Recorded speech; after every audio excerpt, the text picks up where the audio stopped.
On fait une vraie introduction dans la perspective de faire une vraie chaîne ou pas? Ouais. Waouh! Le retour de l'enfant Ouais, mais juste mettre la vraie caméra. Ok, top. de l'enfant prodige. Ok, cool. On est sur ton iPhone là, c'est ça? Ouais. Ouais, waouh, tu vois l'itération là-bas, on dirait un CTO qui pousse du code en production et qui a le code base qui go down. Ok, je récupère le truc. Là, c'est un mec qui passe de WoP à l'Ornipay là. Hotfix. Exactement. On fait une intro et puis après, je pense que vous êtes d'accord pour le fait de demander aux gars en fait le nom quoi. Et puis on leur donne 500 balles au meilleur don et puis. Oh, t'es généreux toi. Bah ouais, ça fait du sas. Non, mais Tu veux donner. Attends, tu veux demander quoi à on qui? fait un prix, j'en sais rien. Tu leur donnes un truc. Tu leur Même donnes pas, un ils truc. arrivent. on leur donne une note de coaching avec toi. Ok. Ok, je le ferai. On pourra dire ça. Hein. Vu qu'Isma n'aime pas le nom Ils arrivent, bah, il vous offre une séance de coaching si vous trouvez un meilleur nom. Ouais, c'est pas une heure, tu te calmes, mais je peux bien donner un quart d'heure, 30 minutes à une personne, à la personne qui a le meilleur nom, à condition qu'elle ait un business, hein, que je puisse aider. Et donc, Et du qu'il ait coup, des setters et des closers. non, mais voilà. Et du coup, le nom, c'était Ils arrivent. Je pense qu'on peut faire mieux. Donc, si une personne a une meilleure idée du podcast, de nom de podcast, en commentaire, et puis on prendra la meilleure. Marc-Antoine, il a rage quit. Ah, il est revenu. Ok. Arnaud, tu veux commencer à introduire? On commence en bas. Ok, bonjour à tous. Bonjour. Introduction du podcast. Donc, je viens. Il faut faire l'appel. Il faut faire l'appel. Ok, bonjour à tous. Avant de démarrer le podcast, je fais l'appel. Donc, nous avons Rémi d'Autruchy de Warren qui a quand même pris qui a mis l'effort de mettre le nom complet de la chaîne YouTube Parlons Long Terme et du software Value Investor Screener et d'autres softwares. Ici présent, dis bonjour. Présent. Parfait. Nous avons Marc-Antoine, l'heureux propriétaire, j'ai dit fondateur, mais non, l'heureux propriétaire de l'Ornibox après une belle opération de M&A, aussi appelé Rothschild, et qui est celui qui incarne la responsabilité. Les gens qui ont eu un vrai travail une fois dans leur vie. Vas-y, lève la main. Salut tout le monde. Et au fond de la classe, élément perturbateur et aussi nos quotas de diversité. Évidemment. Voilà. Je sais pas si on va faire ce genre de blague en 2026 encore.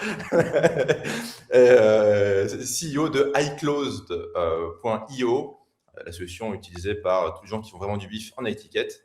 Et moi-même, ancien vendeur de PDF, reconverti intermittent du spectacle. Donc, on va traiter 5 sujets. Et vendeur d'armes, hein, t'as oublié de le préciser. Business financier. Petit 1, le décès tragique à 43 ans du fondateur de OnlyFans. Petit 2, l'action de Circle, donc la boîte de stablecoin qui se fait défoncer en bourse. Petit 3, ça va vous plaire, les valorisations dites Schrödinger des boîtes de SaaS. Petit 4, l'acquisition du média Le Nouvel Économiste par un mec qui a déjà acheté d'autres médias. Ce sera des perspectives M&A intéressantes. Et enfin, spéculation sur Polymarket, délit d'initié, Trump, Iran, qui semble déchaîner vos passions. Donc, sans plus attendre, sujet numéro 1.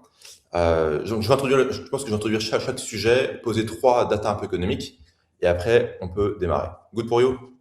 Let's go. Yes. Good. Ok, top. Sujet numéro 1, décès de Leonid Radvinsky à 43 ans d'un cancer. Il était le CEO de OnlyFans, la société fondée en 2016. Quelques datas sur la boîte, 4,6 millions de entre guillemets, créateurs ou créatrices, mettez ce que vous voulez là-dedans. 377 millions de fans, mettez aussi ce que vous voulez là-dedans. Les chiffres de 2024 étaient 7 millions de dépenses des fans, 7 milliards de dépenses de fans, 1,4 milliard de revenus nets. Un business model que vous allez adorer avec 20% de frais. En moyenne, un créateur, une créatrice plutôt gagnait entre 130 et 180 balles par mois pour monter son cul, ce qui n'est pas beaucoup. C'est honnête. Avec C'est honnête. Hein? C'est honnête. C'est pas beaucoup quand même. Avec 2 millions qui gagnaient moins de 50 balles par mois. C'est sûr que tout ça, ça renvoie le capitalisme très vendeur. 46 employés, donc je dirais le revenu par employé est assez exceptionnel. Le chez Leonid s'était versé 1,8 milliard de dollars de dividendes entre 2021 et 2025, assez propre, et était en discussion pour vendre sa boîte pour 8 milliards. Opération qui n'a pas abouti aux dernières nouvelles. Je vous écoute. Moi, j'ai regardé un petit peu parce que OnlyFans, c'est un truc marrant quand même. On parle du founder, mais c'est pas le founder. Tu l'as dit d'ailleurs, Arnaud. C'est quelque chose d'assez dingo parce que c'est une boîte qui a été créée en 2016 et qui a été rachetée aux alentours de 2018-2019 par ce gars là, Léonide, qui a fait exploser la boîte. Alors aujourd'hui, on n'arrive pas à savoir parce que c'était un mec ultra confidentiel. Quand il a racheté la boîte, il a fait signer des NDA à tout le monde. Ce qui est quand même très rare au passage, même à son entourage. On n'a jamais eu d'infos sur la valo de la boîte à l'époque. Tout ce qui se dit, c'est qu'elle n'était pas en hyper bonne santé. Et ce gars, ce qu'il a fait, en fait, c'est qu'il a assumé le contenu pour adultes. Il a compris qu'il y avait de l'argent, clairement. Il a modifié complètement le modèle économique et en fait, comment dire, il a désintermédié un marché complet, le marché du contenu pour adultes, autrement dit du porno, quoi. D'ailleurs, depuis qu'OnlyFans a explosé, les autres acteurs s'en portent un peu moins bien qu'avant. Il y a quand même toujours beaucoup d'argent. Ouais, les gens comme YouPorn & Co, ils ont un petit peu bu la tasse. Ça reste des super bons business, hein, soyons clairs, mais c'est des business qui ont un petit peu. En fait, ce qui s'est passé, c'est que. Comment un business comme YouPorn fait de l'oseille? C'est quoi? C'est des ads? C'est quoi? C'est des ads, c'est de la pub, c'est une régie pub. Et en fait. Tu as mis la CB là-dessus, Isma? Ah, je veux dire, moi, tu vois, s'il y a moyen de trouver des coûts par lead pas chers. Et en fait, ce qui s'est passé, c'est qu'ils ont des intermédiaires. Ils disent, c'est un Airbnb dans son secteur. Ils sont arrivés, ils ont dit aux créateurs et aux créatrices, qui étaient avant des acteurs et des actrices. D'ailleurs, ils ont changé de nom depuis, en fait. Avant, c'est tout le monde qui bouffait sur ta poire, sans allusion particulière. Et maintenant, en fait, tu trouves des clients, on t'aide à en trouver et tu leur vends en direct et on prend 20%. Donc, tu gagnes 80% du fric, là où avant, tu étais payé à la journée de travail, quoi, si des producteurs voulaient t'embaucher à vil prix. Et donc, ça a explosé. Ça a explosé pendant le Covid, au passage, hein, parce que quand même, l'industrie du sexe pendant le Covid, elle a dû être sacrément chamboulée, du online. Et il est passé, on ne connaît pas les chiffres, mais je crois qu'en 2019, quand il a racheté, il faisait 50 millions de chiffre d'affaires. Et tu l'as dit, ça faisait combien? 3-4 milliards non, 7 milliards en 2024. 7 milliards. 7 milliards, 7 milliards de dépenses des fans et 1,4 milliard de dollars de revenus nets. De revenus, ouais. Ok. Donc c'est grosse. C'est GMV 7 milliards. Ok. Donc c'est quand même quelque chose de monstrueux. Le sujet, c'est qu'il l'a pas créé. Il a pivoté. Alors lui, ce mec, il venait d'une industrie où il connaissait les circuits bancaires, en fait. Ça, c'est intéressant parce qu'il connaissait les circuits bancaires. Et c'est quand même, on est quand même dans une industrie qui sent mauvais, quoi, pour tout un tas d'institutions, notamment les institutions bancaires. Donc lui, il avait cette capacité à aller trouver certainement les relais, trouver le moyen de faire payer les fans et encaisser l'argent, parce que l'industrie des armes, du porno, de l'alcool, c'est des industries qui sont très difficilement accessibles à certains industriels. Et donc, c'est son succès. Je pense qu'il y a l'axe clairement créateur, contenu pour adultes. La deuxième chose, c'est clairement le paiement et le timing et le Covid et le timing Covid qui a accéléré. Le truc qui est assez incroyable, c'est qu'il. Vas-y. Ouais. Excuse-moi. Non, je dis c'est qu'il a encaissé autant de dividendes, 1,8 milliard, 1,6 milliard là en 2-3 ans. Le truc incroyable, c'est qu'il avait lancé la vente et que aujourd'hui, on ne sait pas ce qu'il en est, quoi, parce qu'elle est lancée depuis 1 an et semble-t-il, c'est pas fait, quoi. Ok.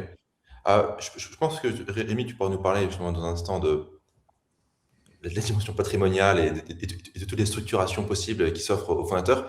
Si on reste bien sur le business model d'OnlyFans ou sur ce que ça nous apprend, je pense qu'il y a 3 leçons. La première, c'est à quel point finalement le Covid a inauguré finalement une nouvelle époque, quoi. Donc en gros, c'est le nouveau siècle, c'est gambling, vice, et à quel point finalement depuis le Covid, tout ce qui relève, tout ce qui relève de, finalement, de la gamification des trucs les plus vils et les plus vicieux font qu'exploser. Et je pense qu'il y a vraiment une transition. Souvent, en fait, ce qui est marrant, c'est que les normies ont pas mal vu le Covid comme une parenthèse en mode, avant on était au bureau, puis après on était à la campagne, puis on est de nouveau au bureau. Et comme si c'était une parenthèse. Là où je pense que nous, dans notre monde, on a plus vu le Covid comme une transition finalement d'un paradigme économique à un autre. Et je ne sais pas ce que vous en pensez. Je trouve surtout qu'il y a eu une espèce de fusion entre la vie digitale. Enfin, quand avant, il y avait vraiment une scission entre le monde réel et le monde digital. Le Covid, de par le fait que le digital est devenu notre réalité, a pris une part plus grande dans le monde réel. Et je trouve que OnlyFans, de par son modèle économique, incarne bien ça. Avant, il y avait des actrices avec lesquelles finalement on n'avait pas de relation, et là on peut rentrer digitalement en relation avec eux. Et OnlyFans, c'est une super boutique vis-à-vis de ça, qui est une combinaison assez unique d'intégration du paiement, de maîtrise de l'effet des réseaux des créateurs, de la dépendance économique d'ailleurs aussi des créateurs à la plateforme, et finalement une plateforme qui centralise le flux, l'argent, la distribution, et c'est ce qui fait vraiment son motte, et c'est ce qui fait son motte à la fois économique et qui la rend très résistante à l'IA, qui est un sujet dont on reparlera, mais qui la rend également très résistante à la mort de son dirigeant, qui l'a fait transitionner, même si on ne peut pas l'appeler du coup fondateur. Et c'est ce qui est inspirant vis-à-vis de cette boîte, indépendamment de son secteur. Ouais. L'autre point, moi, je trouve vachement intéressant, c'est tous les 4, on a bossé directement ou indirectement dans l'industrie du contenu. Du contenu plus pédagogique, on va dire, quoi. Donc, Isma, tu étais dans la vente de format, j'étais dans la vente de format. Rémi, indirectement plus avec du côté mastermind, mais création de contenu, mastermind, etc. J'en ai fait un peu au début pour financer mon premier logiciel. Ok, ouais. Et Marc-Antoine, tu as l'Earnybox, donc je dirais, tu as quasiment toute la data du marché francophone, et donc tu es là-dedans. Et ce que je trouve dingo, c'est comment OnlyFans a réinventé finalement le modèle de monétisation de la relation. C'est que le modèle de base, c'était, OK, soit tu payes one shot pour avoir une formation, plus ou moins cher, OK, soit tu payes un abonnement pour avoir un club, genre School, ou, School, c'est un peu une chèvre, mais tu as accès à un club avec du contenu et de la relation. Et ce qui est ouf, en fait, c'est 80% du biz sur OF, c'est j'ai dit du deal flow, mais c'est de la vente par message. Le produit de base, c'est genre 8 balles par mois, 10 balles par mois, 20 balles par mois, peu importe. Ça, c'est 20%. Et 80%, c'est du DM. Là où nous, dans notre industrie, tout le monde fait, vas-y, j'ai un club, j'ai un school à 49 par mois, par exemple, et ça s'arrête là. Et il n'y a pas de, OK, je mets des setters et je prépare des séquences, je segmente tous les mecs et je prépare des séquences sur mesure pour aller leur upseller ce qui leur manque. Et 80% de la thune, c'est finalement des séquences fine-tunées où le client s'imagine qu'en fait, c'est un contenu qui est dédié pour lui, qui était pensé pour lui, etc. Alors qu'en fait, c'est du contenu préenregistré, etc. Et c'est comme ça que tu disais, OK, dans mon school, un peu make money, j'ai des mecs qui ont plus de problèmes de lead gen, des mecs qui ont plus de problèmes d'ads et tout. Tu as des setters qui leur parlent, qui disent, écoute, ça tombe bien, on a un programme, on est une masterclass, on a un contenu où on peut enregistrer un contenu dédié pour vous. OK, vous êtes bloqué sur tel truc, ou vous voulez unlock tel truc. Alors, bloquer, c'est plus négatif. Unlock, c'est plus se projeter sur un désir. Et on peut le faire pour vous, on peut l'enregistrer pour vous, etc. Et vraiment aller chercher les sous. Et en fait, dans l'industrie de la formation, tout le monde s'est arrêté au MRR, quoi. Donc, le truc, nous, ça serait plus du 49 par mois. Là, sur OF, c'est plus du 10 balles par mois. Là où tu as 80% de la thune, en fait, qui est ailleurs. Et qu'en fait, personne ne va chercher, quoi. Ouais, de fou. Et je pense que le truc, c'est un petit peu, si tu transposes au SaaS, c'est un petit peu comme l'usage. Donc, en fait, si tu penses à peut-être comment est-ce que la vente de formation et ce type de relation va évoluer dans le futur, tu pourrais penser à, OK, tu as une communauté, tu fais payer un fixe fee, et puis après, tu soit white label un SaaS, et où tu pourrais kind of traquer un petit peu les statistiques de tes participants. Et donc, du coup, parce que, en fait, sinon, la différence entre vendre du contenu comme OnlyFans le faisait versus un truc d'accompagnement, c'est qu'en fait, tu consommes le contenu de suite et c'est une vidéo ou c'est une photo. Mais donc, du coup, quand tu vends un accompagnement, c'est pour les prendre d'un point A, les amener à un point Z. Et, et du coup, ça voudrait dire qu'en fait, il y a quelque chose qui les bloque. Et donc, du coup, si tu veux faire ça de manière efficiente sans dépenser trop de ressources de ton côté, c'est-à-dire qu'il faut que tu puisses voir. Comme quand tu parles à un chat, à un customer support, quand tu as ton Calendly bloqué, tu veux pas 50 allers-retours avant de trouver c'est quoi le problème, tu vois. Du coup, c'est-à-dire que il te faudrait la visibilité, il te faut traquer en fait tout ce qui se passe pour pouvoir donner. Donc, du coup, ça serait une espèce d'usage de. Je pense que ça va finir comme ça. Parce que du coup, en fait, parce que si le business il est sur la LTV, il n'est pas sur la première transaction, parce que justement la récession, l'inflation, etc., tout le bordel, tu as des gens, en fait, le social funnel va commencer à changer. Et tu le vois un petit peu, peut-être que sur Instagram, tu as des petites communautés à 8 euros, 10 balles, 15 balles. Peut-être que c'est le début de quelque chose là. Je vois l'angle. Je vois comment on pourrait partir vers cette direction. Pour moi, la Il- monétisation relationnelle, c'est la deuxième étape d'un funnel à 5 étapes dans le fait de monétiser l'industrie du contenu. Je vais retrouver le truc. Ouais, ça, Ouais, mais c'est un funnel sur. C'est-à-dire qu'en fait, tu n'as pas que ça. Tu as le coût d'acquisition Non, également. non, non. Le point, selon moi, c'est que tu as la monétisation via un produit simple. Donc, ça, c'est ce que beaucoup ont fait. La monétisation relationnelle, c'est typiquement du OnlyFans, mais également du high ticket. C'est la monétisation relationnelle. Ensuite, il y a la monétisation via l'alignement économique en faisant co-investir ta communauté, ce qu'a fait Gaspard, et on en reparlera. Ensuite, tu as la structuration financière via les club deals, etc., ce qu'on a vu énormément émerger dernièrement, ce qui est encore une manière de monétiser une communauté à un niveau supérieur avec toujours plus de fonds récupérés de la part finalement de la communauté. Et la scalabilité ultime, c'est finalement le marché primaire et secondaire dans le fait de monétiser une communauté entre guillemets à la Elon Musk en jouant avec et à la Trump en jouant avec en bourse. C'est ce que Trump, ouais, c'est ce que Trump, et je pense que qu'est-ce que Alexandre Moisy fait. Et en tout cas, ce qu'ils ont vocation à faire. Enfin, C'est terminé. j'ai un gros pari sur le fait que non, mais j'ai un gros pari sur le fait que les communautés vont de plus en plus servir, qu'on va voir émerger de plus en plus d'IPO boostés par des communautés sur un horizon décennal. Parce que tu vois le next truc qu'Alexandre Moisy peut faire, en fait, je te le dis, c'est simple. En fait, c'est juste que la prochaine fois, il dit en fait, on a ce véhicule, on veut le prendre à un total next level, à la place d'acheter des books, qu'est-ce que tu peux acheter? Regarde, en fait, c'est simple. Quand tu vends un livre, combien de gens vont l'acheter?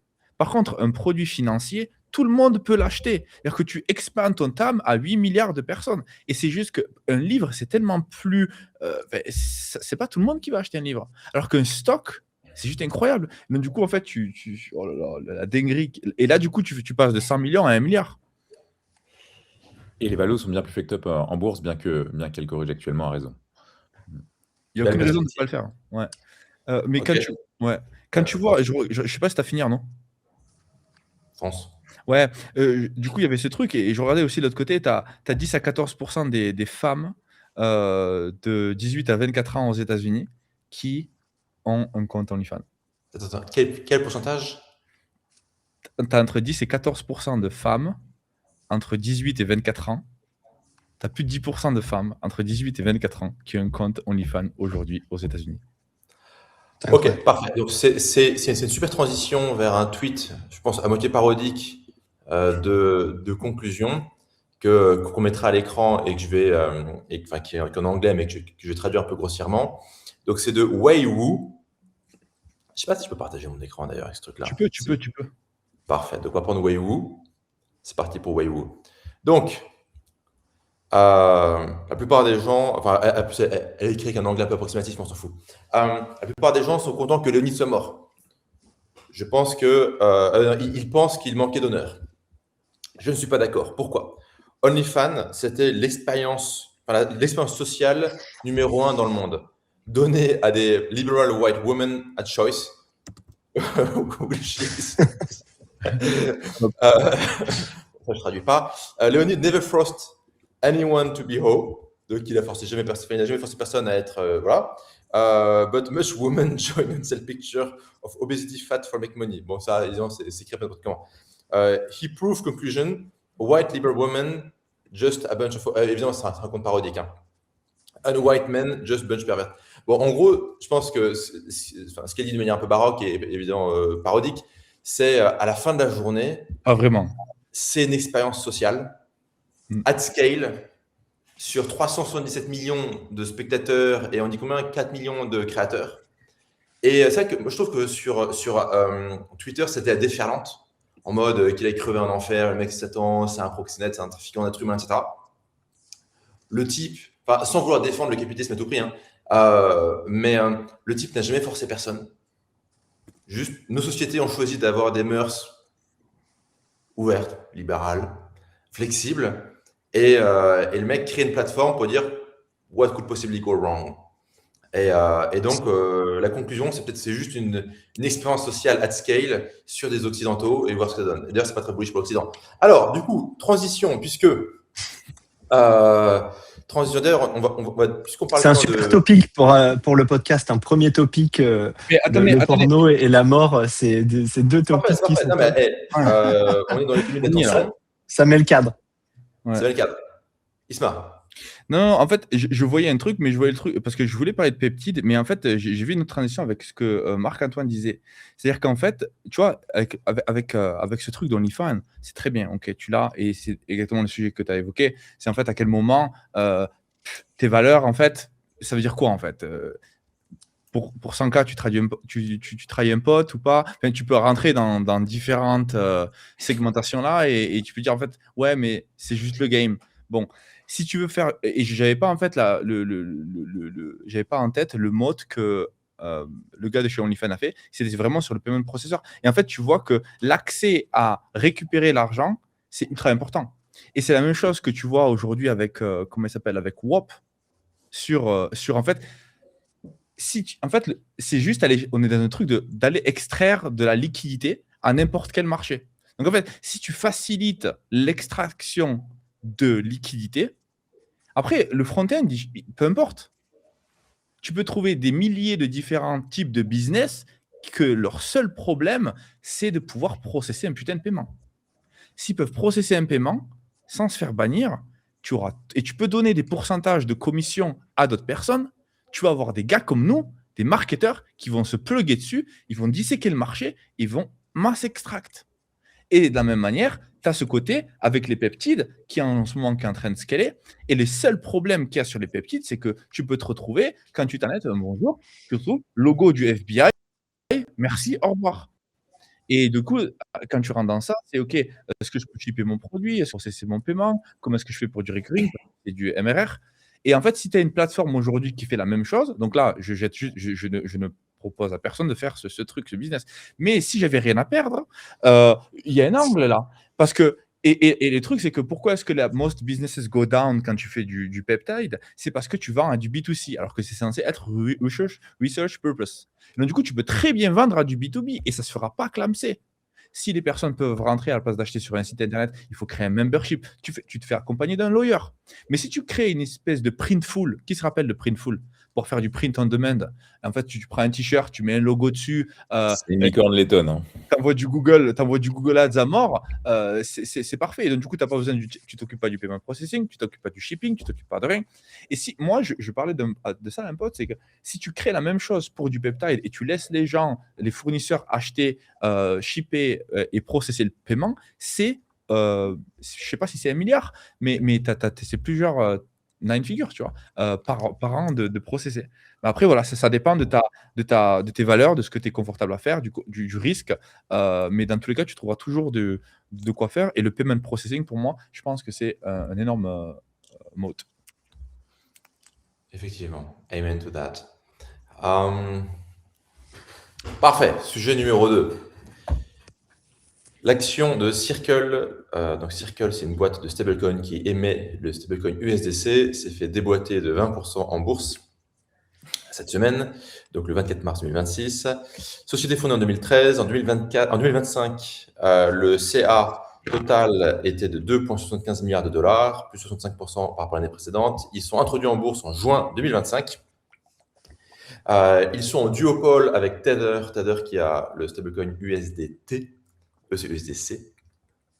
Donc C pour Circle, T pour Tether. Donc ils sont en concurrence l'un avec l'autre. Ce qui est vachement intéressant, c'est que USDC a fait le choix de la compliance, de l'incorporation aux États-Unis, du listing sur la bourse américaine, là où Tether pendant longtemps était plus Caraïbes, discrétion, opacité. ce qui leur a permis de conquérir des parts de marché importantes. Pour avoir quelques chiffres, USDT, c'est 184 milliards de dollars de capitalisation. Rappelez-vous que juste pour chaque dollar en stablecoin en circulation sur la blockchain, il y a $1 en réserve, généralement placé en bons du trésor ou en obligations à court terme. Donc, il y en a un qui a 184 milliards en bons du trésor, enfin, ou en obligations à court terme principalement. C'est Tether.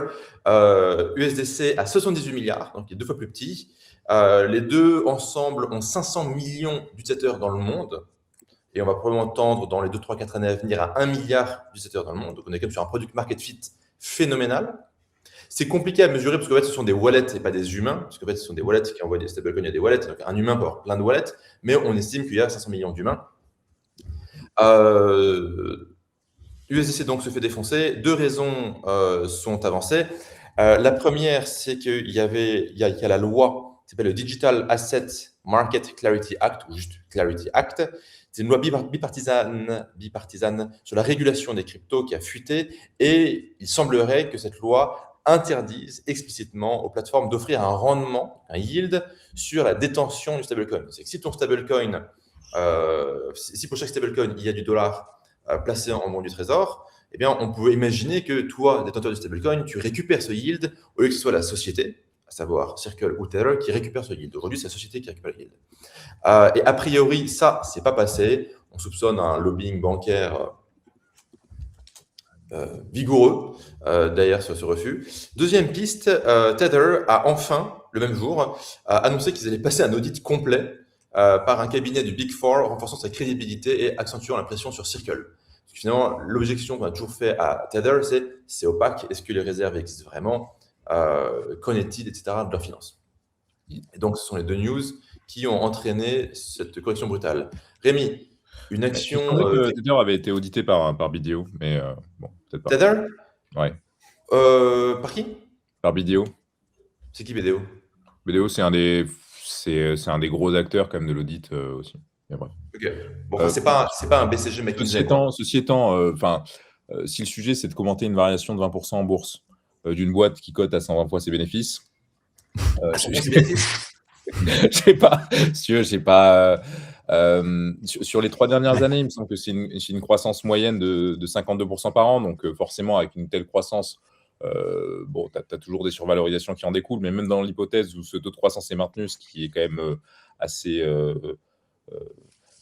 ambitieux, la boîte est toujours 2 fois trop chère par rapport à ce qu'elle génère. Et un petit peu comme ce qu'on observe dans les SaaS, où on a eu dans les années 2000 des bullshit valorisations. C'est-à-dire que fromage.com, ça valait extrêmement cher, pour ensuite aller vers des valorisations au revenu, pour ensuite maintenant transiter sur des valorisations cash flow, ce qui est un petit peu le cycle éternel des nouvelles industries. C'est normal que ça corrige. Et comment? Et réexplique les 3 étapes du cycle éternel. En gros, quand tu as une nouvelle techno qui arrive, que ce soit quand les chemins de fer sont arrivés, quand l'automobile est arrivé, quand Internet est arrivé, etc., tu as toujours une bulle qui se forme parce qu'on se dit que cette technologie va changer le monde, ce qui est vrai, mais ça ne justifie pas pour autant une survalorisation du sous-jacent.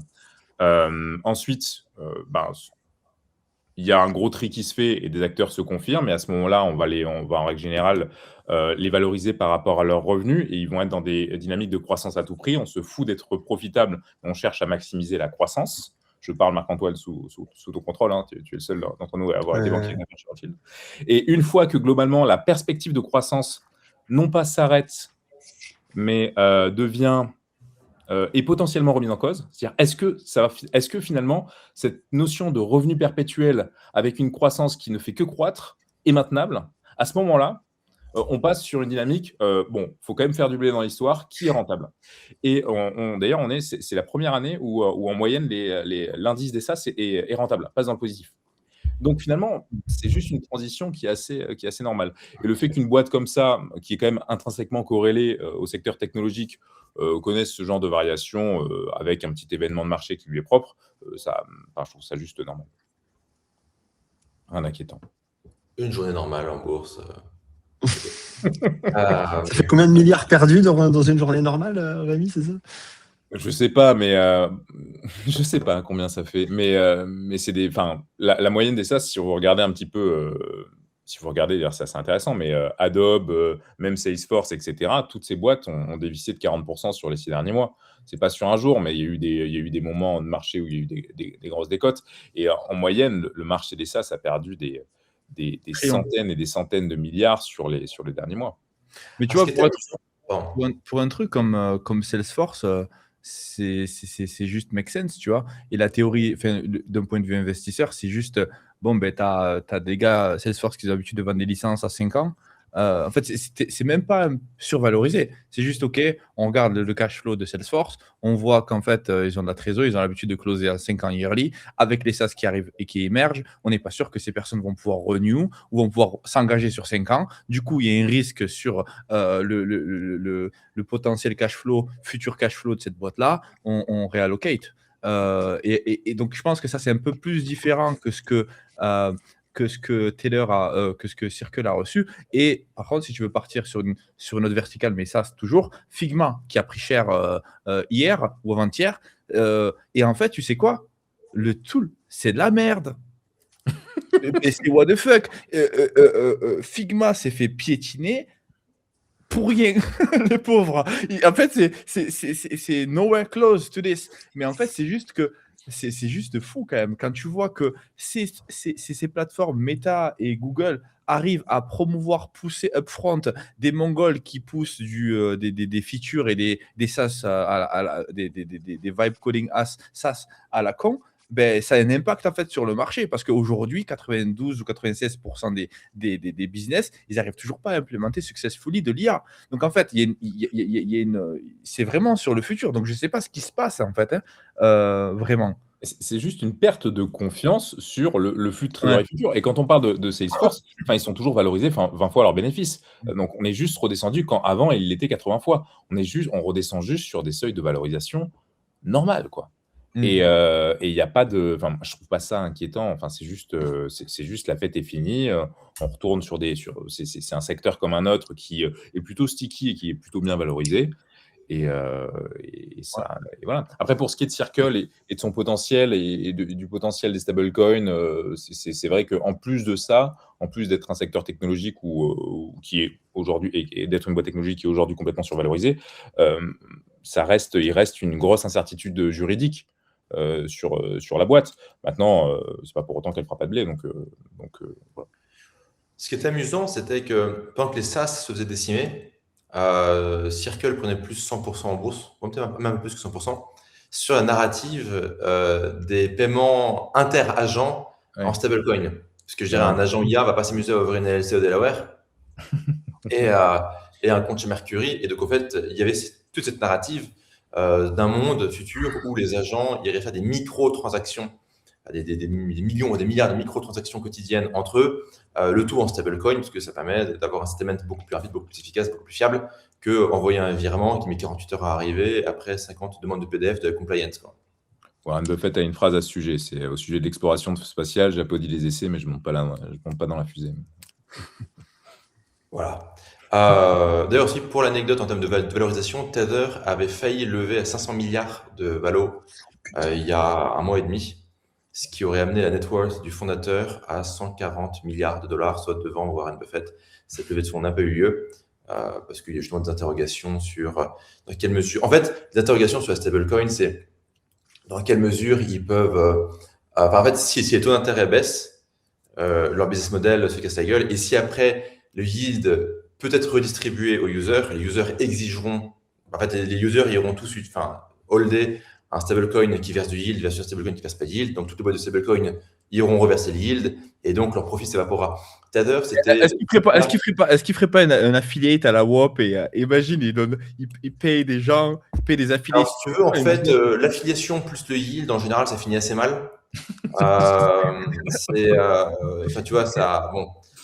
Donc, ne partons pas là-dedans. Mais tu vois, genre Tether, c'est 10 milliards l'année dernière, 14 milliards l'année d'avant de profit net. Hein. Donc, c'est des boîtes ultra rentables. Et d'ailleurs, on peut même se demander si derrière le torpillage de cette clause dans la Clarity Act, il n'y a pas la main. Alors, si on fait la minute conspirationniste, ok, ça c'est mon rôle dans le podcast, c'est conspi, c'est moi qui prends, ok. Ou Isma, si c'était chaud aussi, tu peux se faire des conspirations.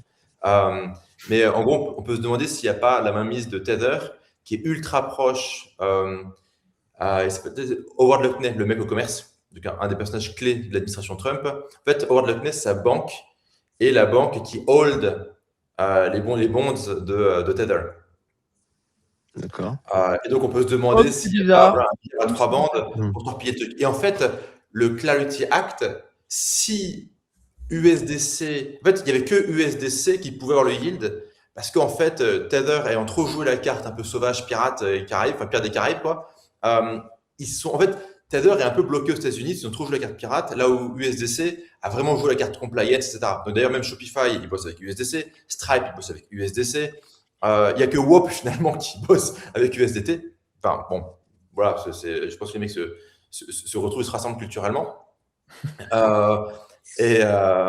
Et en fait, si jamais USDC, en plus d'avoir la carte institutionnelle Amérique, était le seul stablecoin aux États-Unis et était autorisé à verser du yield, ça aurait été extrêmement problématique pour USDT. Donc on peut se demander, si on fait une théorie un peu conspirationniste, et ça se base sur rien du tout, hein, c'est de la pure spéculation, on peut se demander s'il n'y a pas eu un torpillage en bonne et due forme venant d'une boîte dans les Caraïbes. Quoique, sinon, maintenant, ils se sont relocalisés au El Salvador.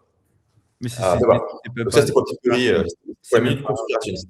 c'est Ouais. même- c'est même pas conspirationniste. C'est juste du lobby de C'est base. normal, une journée normale en Après, Amérique. les US, il y a un truc qu'ils aiment pas, c'est les monopoles quand même. Donc, est-ce que d'avoir Ouais, pas faux. Balangue. deux acteurs, même si tu as un pirate et un moins pirate, bon, En fait, le pirate aujourd'hui, il est too big to fail parce que qui est acheteur net de bons du trésor Ça, américain dans le monde? Acheteur net, pas genre acheteur net. En fait, à part les boîtes de stablecoin, il n'y en a pas beaucoup en fait. Ouais, ça. Et donc quelque part, ouais, USDT, en fait, USDT a géré un track record pirate entre guillemets, au sens on va dire non compliant, ou sans vraiment chercher à s'incorporer aux États-Unis, machin comme il faut. Mais aujourd'hui, c'est une boîte qui est carrée, quoi, évidemment. Mais ouais. Ok. Circle, une journée normale dans la bourse. Alors, puisque Rémi nous parlait de valorisation, les valorisations Schrödinger. Je refais l'introduction de cette news ou Ouais. Ok. vas-y. Donc, on a un article qui en fait est sorti il y a un bon mois, je crois, un peu plus. Il y a 4 mois, mais qui est trending en ce moment sur Twitter, d'un type qui s'appelle Dirk Salmer. Bon, on mettra le truc.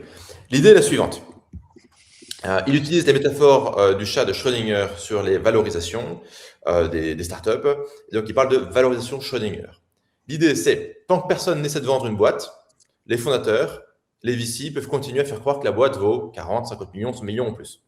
Les salariés font semblant, LinkedIn applaudit, les VC disent qu'ils ont fait un multiple de fou. Bref, tout le monde entretient le mythe. Sauf que dès qu'on ouvre la boîte, c'est-à-dire dès qu'on tente une vente réelle, on découvre que le chat est mort. La vraie valeur de marché est souvent bien plus basse. Donc, on n'est plus à 40, 50, on est à 5, à 10 et tout pété. Et ça fait un choc. Et donc, toutes les valorisations qu'on a pu voir, notamment pour la période Covid et sur les 15 dernières années, n'ont plus aucun rapport avec les fondamentaux actuels, donc des croissances en chute, des rentabilités faibles, une rétention souvent médiocre et, ça le mentionne moins, mais une concurrence accrue de startups vibe codées, plus ou moins qualitatives, mais qui captent, je dirais, des parts de marché au minimum du mindshare. Donc, on est dans un déni collectif où tout le monde explique que voilà, les IPO, ça prend du temps, le marché des M&A est un peu au ralenti, mais que quand même, cette valeur existe, alors qu'en fait, cette valeur n'aurait jamais existé. Il y a toujours des acheteurs, certes, mais pas au prix que s'imaginent les acteurs en présence. Marc-Antoine. Alors, moi, valorisation, M&A. Ouais, moi qui viens de cet écosystème j'ai commencé dans des fonds de private equity, donc des fonds qui rachètent des entreprises non cotées et qui les rachètent avec du cash au passage, enfin du cash et de la dette, mais qui les rachètent pas en titre, parce qu'il y a un sujet aussi d'achat avec du papier. Et ensuite, j'ai été conseil en fusion-acquisition, levée de fonds, introduction en bourse, et notamment chez Rothschild. Et donc, j'ai toujours été sidéré quand on parlait valorisation. Alors, c'est effectivement un mot qui englobe beaucoup de choses, mais il faut repartir un peu du concept de la valorisation, finalement, et Et ce qui est intéressant, c'est que la valorisation, suivant de quel angle on la regarde, ça ne veut pas du tout dire la même chose. Il y a deux mondes en vérité dans la valorisation. Il y a le monde des boîtes qui s'achètent et qui se vendent, ou en bourse, des titres qui s'échangent, qui ont une valeur. Et donc là, on a des enjeux de chiffre d'affaires, de rentabilité, de cash. Et il y a le monde du VC, du capital risque, des levées de fonds, où là, on parle de valo, mais en fait, on parle de valo et on met des chiffres et on mélange tout. On mélange tout et il y a plein de concepts qui viennent complexifier la donne. Et au passage, c'est un marché qui n'est pas du tout transparent, au sens où les gens disent ce qu'ils veulent et c'est aussi de la communication. Et d'ailleurs, moi, j'ai conseillé des gens, j'ai vu des gens qui cherchaient à lever des fonds pour une chose, pour faire de la pub, en fait. C'était un moyen presque de se faire leur propre pub. J'ai même conseillé une boîte qui a fait une introduction en bourse pour se faire connaître, encore plus du grand public. Donc, c'est ce sujet-là. Et un des trucs à vraiment comprendre dans les valorisations des boîtes tech qui sont backées par des VC, c'est que la table de capitalisation, en fait, elle est composée d'instruments qui sont des actions, et notamment des actions de préférence, sans rentrer dans le détail technique, qui sont pas des actions tout à fait normales, en fait. Donc, quand tu es un investisseur et que tu rentres dans une boîte, au début de son histoire, tu n'es pas en train de te demander combien elle vaut, la boîte. Tu es en train de te demander deux choses. La discussion que tu as, elle est double. Elle est de combien je peux diluer les fondateurs pour qu'ils restent incentivés et que si ça marche, ils continuent à se défoncer. Okay. Donc, le premier tour, il ne faut pas les diluer de plus 20-30%, allez, 20%, 15-20%, suivant le momentum. Le deuxième tour, tu remets 15-20%. Donc, tu vois, tu as fait 2 tours, tu as levé 3, 4, 5 millions en France, tu n'as déjà plus que 60% de ta boîte, quoi. 60, 64, 66, tu vois. Et donc, dès que tu commences à lever des sommes un peu plus importantes, tout de suite, les fondateurs, ils n'ont plus que 20-30% de l'entreprise. Donc, toi, tu veux continuer à garder les gens incentivés. Donc, tu es prêt, donc tu les dilues. Et la deuxième chose, c'est, OK, moi, je suis prêt à t'acheter sur une valo, en fait, la valo que tu veux, à partir du moment où j'ai une sécurité de retrouver mon argent en premier, si on vend, si on a un vrai événement de liquidité. Et là, si on rentre dans le monde de la transaction avec de l'argent. Et donc, pour vous donner un exemple très concret, moi, j'ai conseillé une boîte américaine qui était valorisée 1 milliard. Et ils avaient levé 200 millions il y a 12-18 mois auparavant. Ils avaient besoin absolument de 200 millions supplémentaires dans les 6-9 mois, sinon c'était un gros problème. Et en fait, nous, on a fait le tour du marché mondial en allant chercher, non pas des investisseurs, mais en allant chercher des investisseurs juste prêts à payer 1,2 milliard.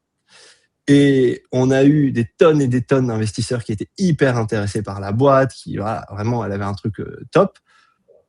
Mais en fait, le seul sujet, c'est combien je suis prêt à te payer et quel instrument je mets dans les actions pour pouvoir retrouver mon argent avant les autres si un jour tu te vends. Donc, je te mets 1,2 milliard, je te valorise 1,2 milliard, mais si on vend la boîte 300 millions, moi, je mets les 200, je reprends 1,5, je reprends les 300. Et tous ceux qui ont payé avant, ils prennent 0.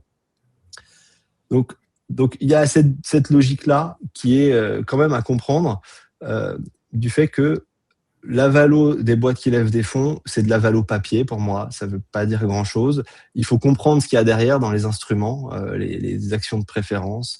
Bon, il y a ce qu'on appelle un waterfall derrière. Donc, on peut se retrouver avec des histoires, et on commence à en avoir, des fondateurs qui vendent leur boîte 10, 15, 20, 30 millions, pas beaucoup plus en France, et les fondateurs sortent avec 0, et seul le dernier VC sauve la mise, en fait. Donc pour moi, il y a deux mondes, la transaction et la levée. Et au passage, je ne sais pas si Rémi, tu nous en diras plus sur ce que tu vois, mais c'est deux mondes qui ne se parlent pas, c'est deux mondes qui ne se connaissent pas, et c'est deux mondes qui... il y a quand même très, très, très, très peu de passage de l'un à l'autre. Très, très peu. Et d'ailleurs, il n'y a pas eu d'exit très peu, peut-être 4-5 exits en France, de boîtes françaises, de start-up, qui ont réussi vraiment à se vendre à des multiples et à des prix intéressants. Il y en a une ou deux qui ont réussi à s'introduire en bourse. Mais pourquoi ? Il y a des super boîtes en France, des super boîtes tech, mais parce que quand tu as levé sur une valo à 100 millions et que tu fais 10 millions d'ARR et que tu n'es pas rentable, personne ne va t'acheter 100 millions en fait. Et donc les mecs, ils arrivent, ils disent bah, ça m'intéresse, mais pour 15 millions, 10 millions. Et tout le monde autour de la table se dit bah non, moi je peux pas vendre, j'ai mis 30 millions dans la boutique, je vais pas diviser par 3 et tous les autres se retrouvent avec rien. Voilà. Et la bourse devient finalement la seule porte de sortie. C'est la seule porte de sortie dans ces cas-là. Value. C'est ce qui a fait, d'ailleurs, c'est ce qu'on a vu énormément sur le marché américain, sur des boîtes qui sur une valorisation transactionnelle, n'auraient jamais été valorisées autant, mais qui, du coup, ont eu leur événement de liquidité partielle, parce que lorsque tu fais une introduction en bourse, en règle générale, en tout cas sur toutes ces boîtes-là, généralement, la part d'actions qui est listée ne correspond même pas à 10% du nombre d'actions totales. Donc finalement, on ne parle pas d'une vente totale quand on s'introduit en bourse. On parle vraiment d'une émission, soit d'actions primaires partielles, soit d'une vente d'actions secondaires partielles, mais on est souvent sur 10% sur une valeur de 1 milliard. Il y a 10% de la boîte qui transactionne et qui font de la valorisation totale, mais une valorisation sur laquelle on ne peut absolument pas du jour au lendemain tout récupérer si on est fondateur. Donc c'est d'ailleurs la notion de net worth associée à des actions d'une boîte cotée. Lorsqu'on parle de la net worth de Bernard Arnault, il ne peut pas du jour au lendemain se retrouver avec tous les milliards qu'il a en valeur de patrimoine. Bon, il peut les collatéraliser et lever quand même pas mal. Mais ceci étant, il ne peut pas en récupérer une liquidité directe. Et d'ailleurs, les fondateurs, quand tu t'introduis en bourse, ils ont des mécanismes de lock-up qui les empêchent de vendre leurs actions. Tout à fait. La seule Et manière d'ailleurs, de les seuls direct, c'est de faire du coup une offre mixte ou une cotation directe via la vente d'actions secondaires lors de l'IPO, mais du coup c'est annoncé, en règle générale, tu es encore plus décoté. Et d'ailleurs, dans les boîtes qui ont levé, les seuls qui ont extrait un peu de cash, un peu beaucoup, c'est dans le cadre de levée de fonds, quand ils avaient une telle traction qu'ils levaient 200, 300, 400 millions. Voilà, il n'y en a que quelques-unes en France qui ont fait ça, où les fondateurs disaient « Ok, les gars, maintenant, moi, j'ai bien bossé, j'ai amené la boîte de 0 à 100 millions d'ARR, j'en sais rien. Là, permettez-moi de sortir 5-10% de ma participation. » Un cas très connu, c'est Éric Larchevêque, par exemple, qui a sorti une part de Ledger. Tout le reste étant bloqué, et il le dit lui-même. Peut-être que ça va valoir énormément d'argent, peut-être que ça vaut 0, ce qu'il a sur le papier, mais en tout cas, c'est bloqué. Il ne peut pas l'utiliser, il ne peut rien en faire, jusqu'à ce qu'il y ait un événement de liquidité un jour. Et s'il n'est pas bon, s'il n'est pas extraordinaire, j'imagine que ces actions, elles vont se faire bien rétrécir par tous les investisseurs qui sont arrivés après lui. Et d'ailleurs, je crois que Ledger avait prévu une introduction en bourse à 3 milliards et que le contexte crypto étant pas dingo, c'est peut-être remis plus tard. C'est qui tu vois, Marc-Antoine, c'est quoi? C'est des family office? C'est qui met l'oseille? Parce qu'en fait, je me posais la question de... Dans les boîtes tech, tu veux dire? Dans les levées de fonds? Ouais, mais plutôt le scheme, tu vois, le scheme de la manière il est fait. Est-ce que c'est vraiment... Parce qu'encore une fois, c'est que par rapport à ce que disait Rémi, c'est que de la confiance. Donc si tu pars de ce principe-là, que c'est de la confiance, dans ce cas-là, c'est la confiance de... Tu vois, l'IA est en train de reshape la confiance que des investisseurs ou le market a sur le futur cash flow d'une certaine boîte. Pour l'instant, ça n'a pas été prouvé de manière, ou en tout cas, je ne pense pas l'avoir vu passer, mais en tout cas, c'est la confiance. Ok. Et la confiance de qui? Est-ce que c'est parce que maintenant, avec tous ces articles qui parlent d'IA, etc., du coup, tu as des family office, des personnes ultra fortunées qui se disent, bon, en fait, moi, sur la ligne, tu vois, tech, on va juste reallocate. Et donc, du coup, après, c'est les PI et les firms qui sont un peu plus mindful sur comment ils distribuent le cash. Comment est-ce que la waterfall, en fait, elle part de où? Parce qu'en fait, les mecs qui ont l'habitude, les VC, de pumper du SaaS, eux, ils savaient que c'était juste un fugazi. Ils le savent, tu vois. C'est ha ha ha, ho ho ho. C'est la musique. Et là, on danse autour de la chaise. En fait, il faut repartir de comment ça fonctionne, les VC, je pense. Alors, les family office, t'en as qui arrivent à construire des des family office ou investir dans des fonds tech, c'est plutôt ça d'ailleurs. Les family office, ils allouent une petite partie de leur capital dans le capital risque.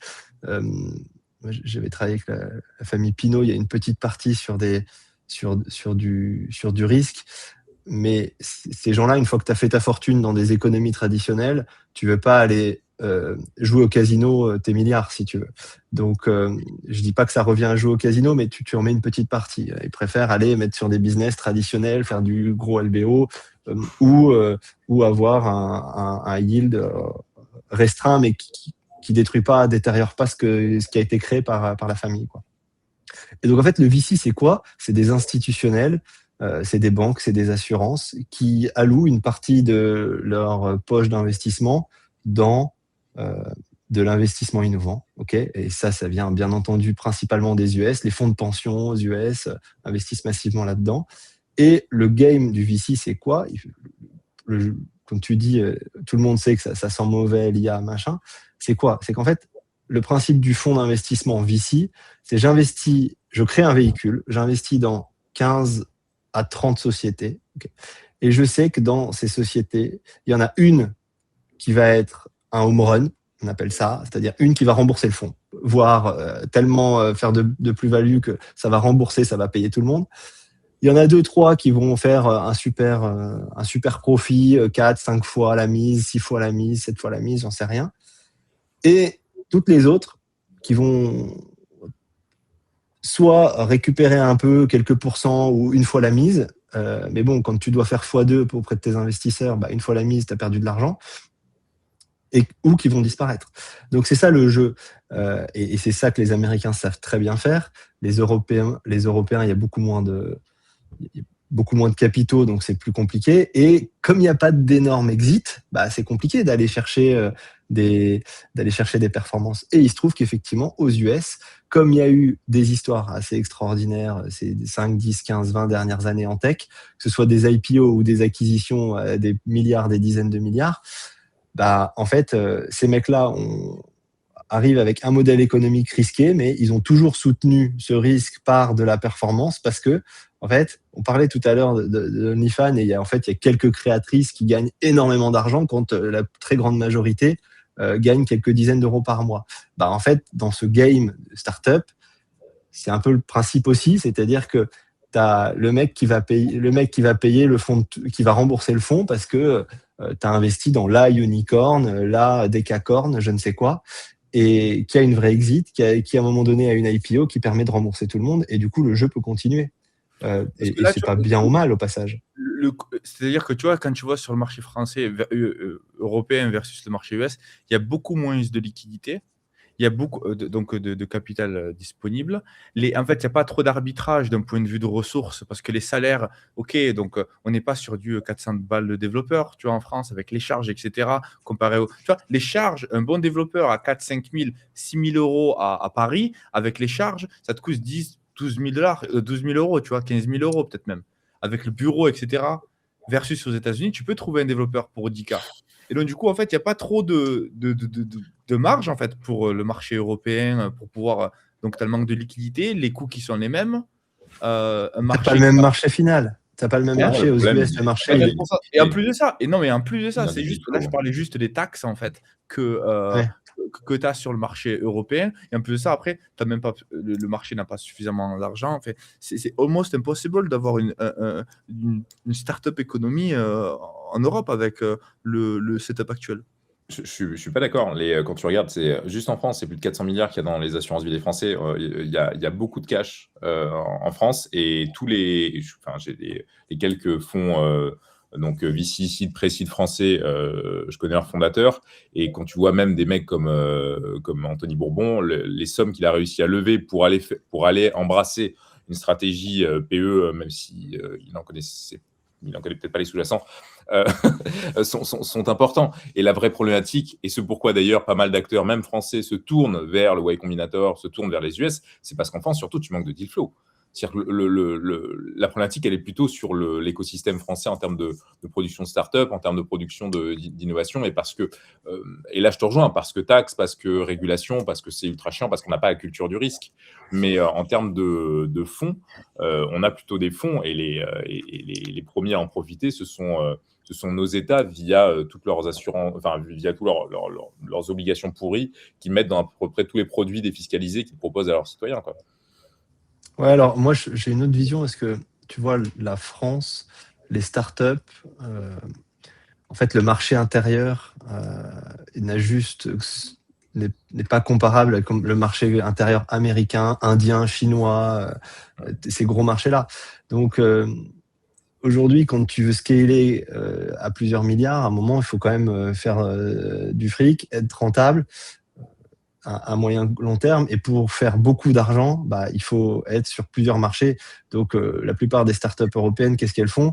Elles vont scaler. Il y en a beaucoup qui ont essayé les US. Elles reviennent, la queue entre les jambes, parce que c'est un autre monde. Et on t'accueille pas forcément. T'es pas le bienvenu quand t'es français aux US. Il faut vraiment être une boîte américaine aux US. C'est pas évident.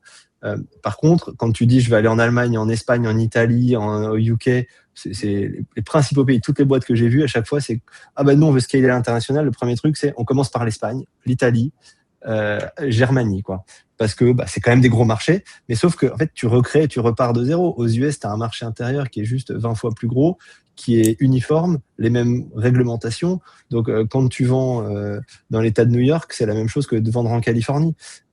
En France, si tu vas aller vendre quand tu es français, tu vas aller vendre en Roumanie, c'est pas la même langue, c'est pas la même culture, c'est pas la même législation. On parlait de banque et de moyens de paiement et tout ça. Enfin, Ouais. tu crées une nouvelle boîte, en fait. Tu repars presque de zéro. Ouais. Friction partout. Donc le marché intérieur est 20 fois, 30 fois plus petit, peut-être. Donc, ça limite. Ça limite c'est impossible, en fait. C'est impossible. En fait, du coup, c'est pas possible, en fait. Il n'y a pas d'avenir possible. C'est pas impossible. C'est plus compliqué. Et d'autant plus si tu pars du démarrage sur des métriques à l'américaine, avec des levées de fonds. Voilà. Alors, tu lèves pas autant, mais avec les mêmes fonctionnements, où tu as des valos un peu démentiels, alors que tu n'as pas la même profondeur de marché, finalement. Maintenant, on parlait de ces valos démentiels, etc. Mais il y a aussi un autre sujet qui impacte ces valos, et qui est un sujet sur lequel ça vaut le coup qu'on discute. C'est quand même aussi l'arrivée de l'IA qui quand même nuit, au moins d'une manière apparente, au moat des SaaS. Ouais. Pour l'instant, Ou redistribue les cartes, en fait. Ouais. Parce qu'aujourd'hui, pour pouvoir. C'est-à-dire que quand je regarde un petit peu l'approche qu'on a eue, arriver avec un compute pour un Calendly, ça vaut 3 milliards. La dernière valait 3 milliards. Je pense qu'elles sont plutôt à 6, un truc comme ça. Et tu te dis, mais en fait, comment est-ce que par où je commence? Et donc, du coup, tu commences à build du momentum. Mais là, en fait, avec ça, tu peux carrément lui sauter à la gorge. Et c'était pas possible avant. Tu vois, je pense que par contre, c'est beaucoup plus compliqué de l'implémenter lorsque tu as une boîte, tu as 10 millions de clients. 10 millions, l'enfer. Et c'est pas possible. Ils peuvent pas faire ça. Vous avez vu d'ailleurs, j'ai oublié complètement, le lame là des SOC 2. Ah, la fausse boîte de certification. Oh là. Non, j'ai pas vu ça. Forbes 30 de 30, ça, non? Oh là là, en gros, il y a des gars, c'est pour les SOC 2 certifications. Les mecs, ils sont fait choper à cause d'un développeur qui avait mis le mauvais package au mauvais endroit. Et en gros, un gars est passé dessus, il a download, il a foutu Claude dessus, il est passé à travers tous les contrats des 400 derniers clients qu'ils avaient, et ils se sont rendus compte que SOC 2, en fait, c'était que des templates. Bon, pour ceux qui ne connaissent pas SOC 2, on est en train de le passer, c'est un audit de sécurité standard pour pouvoir aller choper des gros clients. En gros, tu ne closes pas des clients à plus de 500 personnes, 500 sites. La première chose qu'ils te posent, c'est est-ce que tu as SOC 2? Et donc, du coup, c'est un audit qui te permet en fait de... ça prend 6 mois minimum. En gros, ils regardent tout ce qu'il y a dans ton SaaS, comment tu as build ton code, ton infrastructure, sécurité, performance. Et non seulement ils analysent ça, donc ils ont besoin d'accès directement à ton GitHub, mais en plus de ça, ils font des stress tests. Et là, en général, la personne qui te fait passer l'audit, qui te prépare à ça, c'est pas le certificateur, c'est pas la personne qui te fait passer l'audit. Du coup, eux, ce qu'ils ont fait, c'est qu'aujourd'hui, tu arrivais dans leur SaaS, tu payais genre 30 000 $, c'est 20 000 $, lorsque les compétiteurs chargeaient 60 ou 80 000 $, et en 24 heures, ils te disaient c'est bon, ça prend 6 mois en fait. Et du coup, ils ont changé les contrats. En gros, c'est si par exemple, Marc-Antoine avec LearnyBox faisait le process pour devenir SOC 2 et je faisais le process pour devenir SOC 2, ben on a 2 codes qui sont totalement différents, 2 infras qui sont totalement différents. Et en fait, non, eux, ils donnaient la même template et ils mettaient Enfin, c'était juste fou. Donc là, je pense qu'ils vont partir en jail parce que du coup, Lovable, ils étaient clients, ils pensaient qu'ils étaient SOC 2, ils l'ont mis sur le site internet. Du coup, Wow. Mais répercussions. ils sont quand même certifiés derrière, parce que eux, c'était pas les certificateurs, c'était ceux qui t'aident à passer. Non, c'est c'est qu'eux, ils se passaient pour le certificateur aussi. Ah, waouh. Mais Ah oui, là, c'est c'est chaud. la liability. Mais là, c'est juste. C'est gel. T'imagines? Et du coup, ils avaient levé 33 millions de $, pour scammer des gens. C'est juste incroyable. Avec un average order value à 22 000 $. Incroyable. Et en fait, tu peux plus faire confiance à n'importe qui. What the fuck? Je pense que ça, c'est un truc qu'on va. Ouais, c'est un. On va dire, je pense que tant que la musique elle joue et que tout monte, il y a beaucoup de comportements, on va dire borderline frauduleux, voire complètement frauduleux qui étaient tolérés. Tu vois, typiquement, toutes les boîtes d'un même incubateur qui font tous des SaaS B2B, qui sont tous clients entre eux sur leur plan d'entreprise à 5 000 € par mois, réciproquement. Donc, une espèce d'économie circulaire où enfin, tout le monde se tient la bite et tu vois, et en fait, sur le papier, et après, enfin, bon. Et après, tu vas dire, bah, moi, je prends du MRR, j'oublie que le churn existe, je le multiplie par 12 et j'advertise ça toute la journée sur Twitter. Et finalement, le VC qui dit, bah oui, ok, puis tu vois, lui, il sait que c'est bullshit, mais il sait qu'il y aura un mec qui buy le bullshit à un prix plus haut derrière. Je pense que tout ça, ça tient aussi longtemps qu'en fait, il y a effectivement, ce dont on parlait avant, les exits et les trucs comme ça, les perspectives. Et donc là, en gros, tant que tout le monde, c'est bon. Tant tu as des mecs à la Terranos ou ce genre de trucs qui poussent qui poussent le bouchon un peu trop loin et ça fait Forbes 30 de 30. Mais c'est bon, tout le monde a plus de 30 ans ici, on est sorti de la zone de risque. Non. Ah non, t'as pas 30. Ok. Je suis à 30, donc je sais pas si... Ok, bon, ok. Donc il y a encore la moitié du podcast qui est dans la zone à risque. Donc en fait, tu avais tout le temps quelques foirages un peu comme ça, mais dans l'ensemble, ça monte, l'argent revient, la vie est belle et finalement, voilà, et je pense que maintenant qu'il y a beaucoup de fonds VC qui vont se faire toasted ou des boîtes qui ne feront jamais exit parce que tu as 5000 mecs qui vont coder le même SaaS, alors c'est pas aussi bien, mais bon, ça rend le truc impossible à IPO ou à racheter. Et bien là, les LP, donc les gens qui ont confié l'argent au VC, vont dire ouais, attends. Et du coup, concrètement, tout ton folio qui sont clients entre eux sur le plan entreprise, tu étais au courant ou tu n'étais pas au courant? Et dans quelle mesure tu es complice du bazar, quoi? Et à mon avis, on va vivre des trucs un peu compliqués parce que tant que tout montait, ça passait. Et dès que. Tu sais, enfin, moi, ce que j'aime bien, c'est comme je faisais par la crypto, c'est un peu la version accélérée de tout ce qui est de mieux et de pire dans l'humanité, quoi. Et tu vois, tant que le coin y monte, mais tout est bon, tout le monde s'en fout, tout le monde applaudit. À la minute où le coin il se pète la gueule, alors là, vraiment, plus personne en fait, était d'accord avec rien, ils n'ont jamais été au courant de ça, ils n'ont jamais été d'accord avec ça. Donc en fait, tout était transparent sur la blockchain. Mais donc en gros, tant que ça monte, tout le monde est OK. À la minute où ça baisse, tout le monde dit oh là, attends, moi j'étais pas au courant, moi on m'avait pas dit, moi il fallait me prévenir, moi j'ai pas pu voir machin schnock.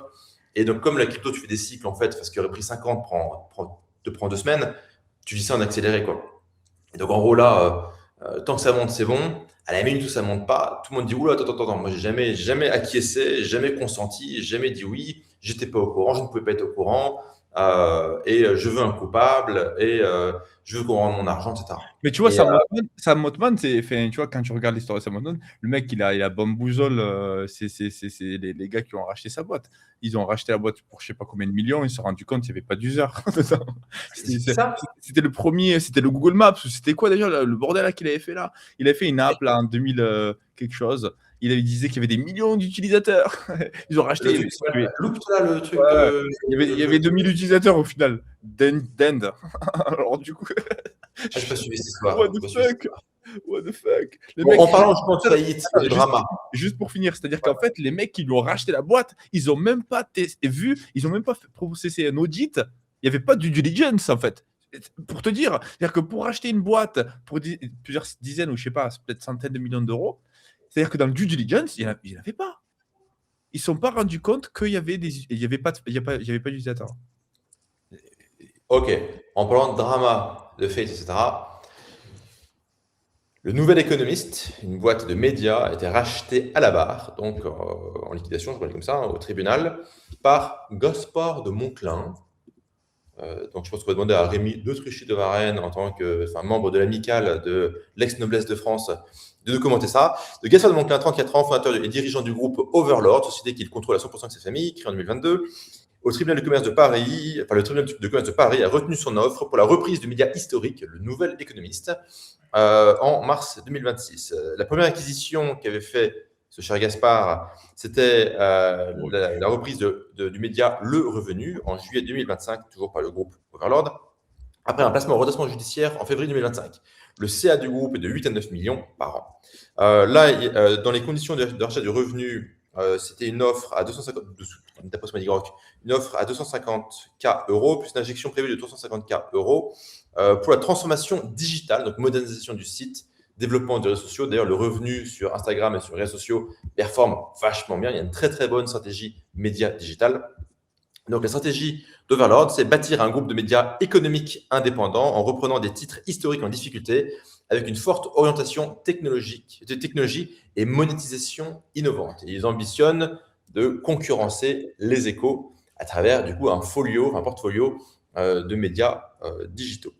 Donc voilà, l'ambition affichée, c'est de devenir un challenger des grands groupes de médias comme les Échos, qui sont entre les mains de milliardaires. Les Échos appartiennent, sauf si je fais l'erreur, à Bernard Arnault. Et voilà. LVMH. Déjà, je me dois de te corriger. Je fais une erreur. L'amicale de l'ex-noblesse française, ça n'existe pas. En revanche, l'ANF, l'association de la noblesse française, existe. Et en effet, Gaspard de Monclin est un ami. J'ai d'ailleurs envoyé un message à Gaspard pour avoir quelques insights vis-à-vis de sa dernière acquisition.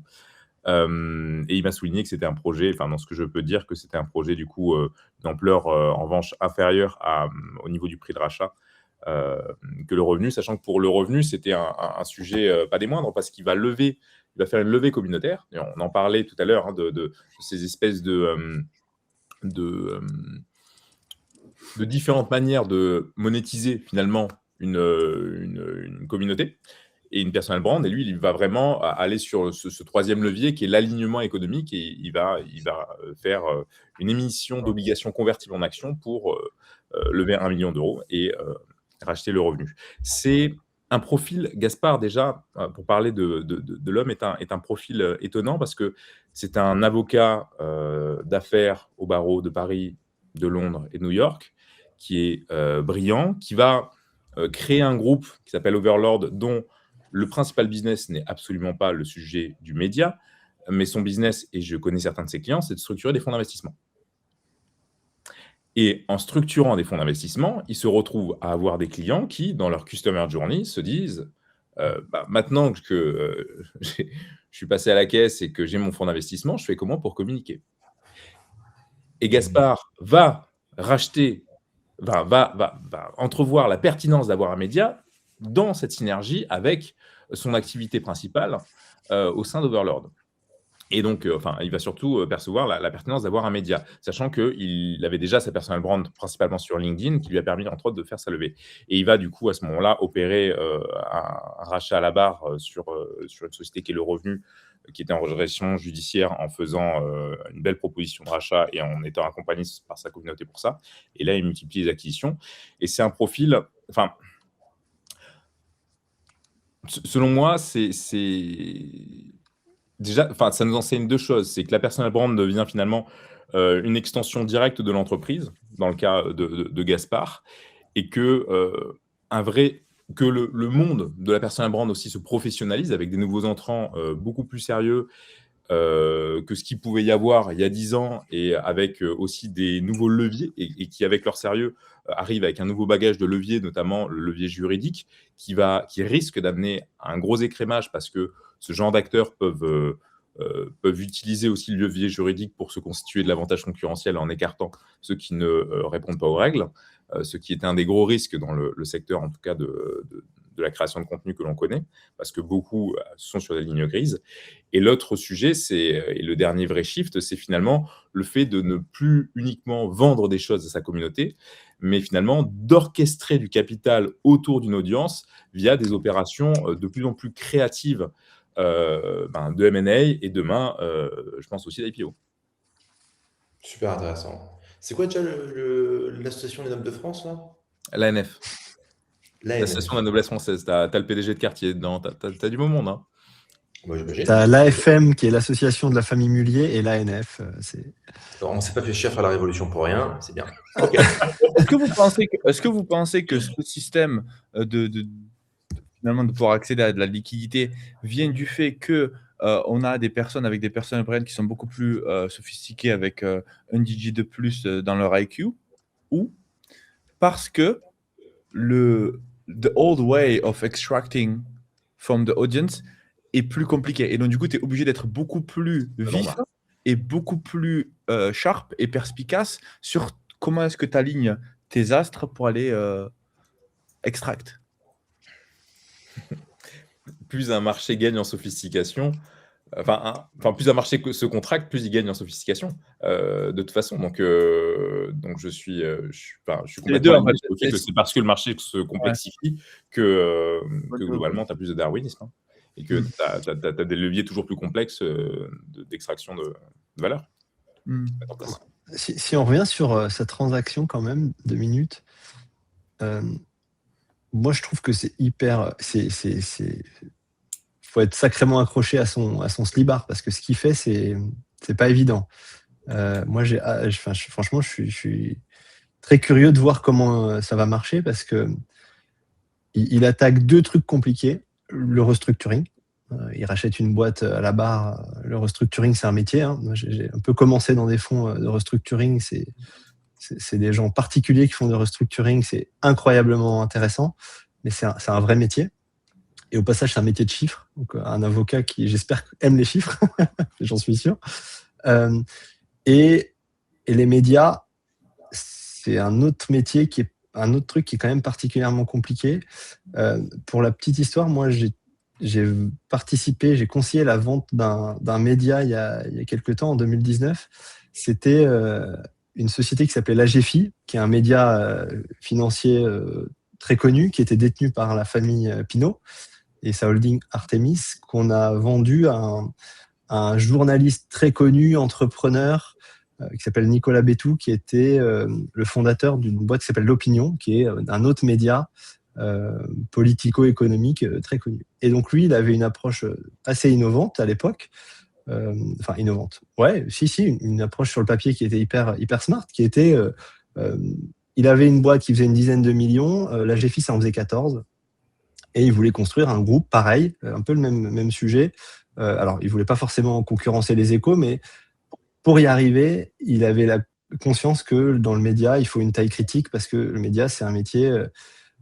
c'est pas un métier très rentable historiquement, en tout cas de manière traditionnelle, parce que tu as une régie, tu as des journalistes, ça coûte très cher pour faire du contenu intéressant qui doit être monétisable. Et au passage, ils font face à la concurrence quand même de ce qui se passe sur le net, les GAFA et tout ça.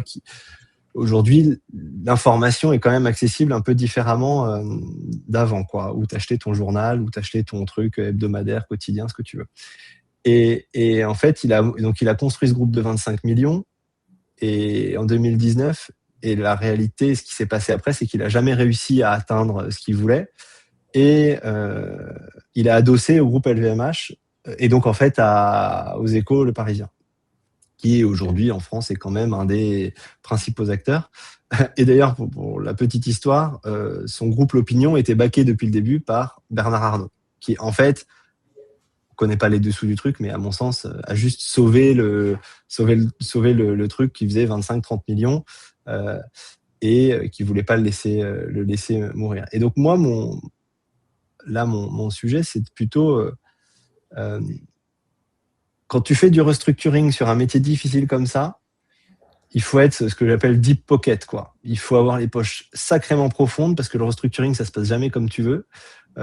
Tu rentres dans un métier avec les journalistes, je ne sais pas si vous êtes au courant, mais dans le monde du journalisme, les journalistes ont ce qu'on appelle une clause, dans le cadre de cession, ils ont une clause de conscience, une clause de cession, qui fait que ça leur permet en fait de se faire licencier à leurs mains, en vérité, au moment où il y a une transaction, s'ils ne sont pas d'accord avec la nouvelle direction.